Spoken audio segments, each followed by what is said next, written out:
Cenes, ainda podemos acreditar na possibilidade de zerar o déficit público primário ou você já diria que essa meta é praticamente impossível para 2024?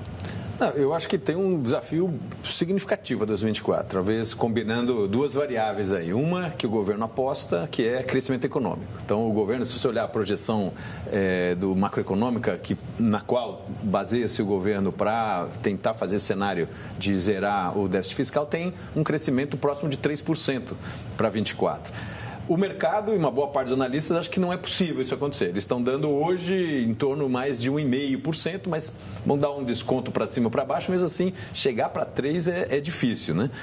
Então, essa é a primeira variável. E a segunda é que eles conseguiriam alavancar a arrecadação num patamar também muito significativo, né? Que nós estamos falando da entrada de novos impostos, na verdade, a cobertura de novos impostos diretos, né? Sobre renda, lucros, dividendos e etc., não dos indiretos, né? Os indiretos não vão ser mexidos, mas sobre impostos diretos, que poderia dar uma margem de 150 bilhões, mais ou menos, de arrecadação extra. Essas duas variáveis são discutíveis, né?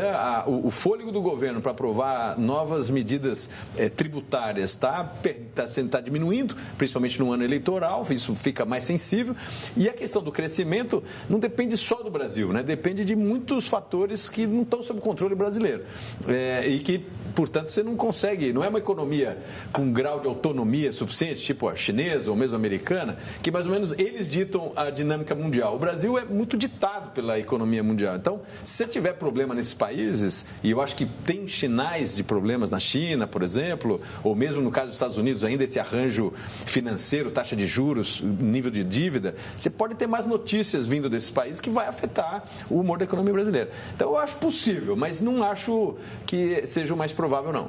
Só para acrescentar uma coisa, desculpa, que o Cenes disse, além de ser difícil conseguir esse aumento de arrecadação, eles também têm que tentar evitar os chamados jabutis. A gente tem visto em muitas dos projetos de lei que têm sido aprovados ou estão em discussão, que a gente chama de jabuti, porque por que tem uma coisa dentro de uma lei? O jabuti não sobe na árvore, se o jabuti está na árvore, alguém colocou. Então, por exemplo, nesse projeto de lei recente das eólicas, você já tem ali algumas provisões que aumentam o custo fiscal, são isenções fiscais, etc. Então, também tem isso, uma luta entre o governo tentando aumentar a arrecadação e criar impostos e, ao mesmo tempo, o Congresso enfiando jabutis que dão isenções fiscais em legislação. Também é uma luta meio inglória.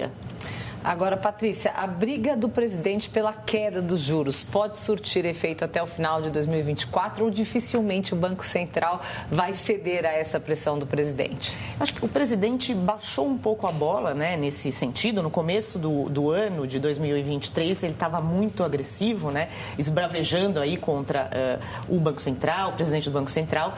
Mas o que a gente tem visto para conseguir manter o ritmo de redução, acelerar o ritmo de redução dos juros, é preciso que os investidores estejam mais ou menos confortáveis e haja uma previsibilidade. Se você prevê um déficit zero e simplesmente você tem o próprio presidente sabotando o déficit primário zero, né, dizendo que, na verdade, ele não é necessário, na verdade, ele é um obstáculo, e mesmo o próprio PT, o partido do governo, metralhando o ministro da Fazenda, né, todo minuto dizendo não é necessário, isso certamente não ajuda a redução, acelerar ou manter a redução dos juros.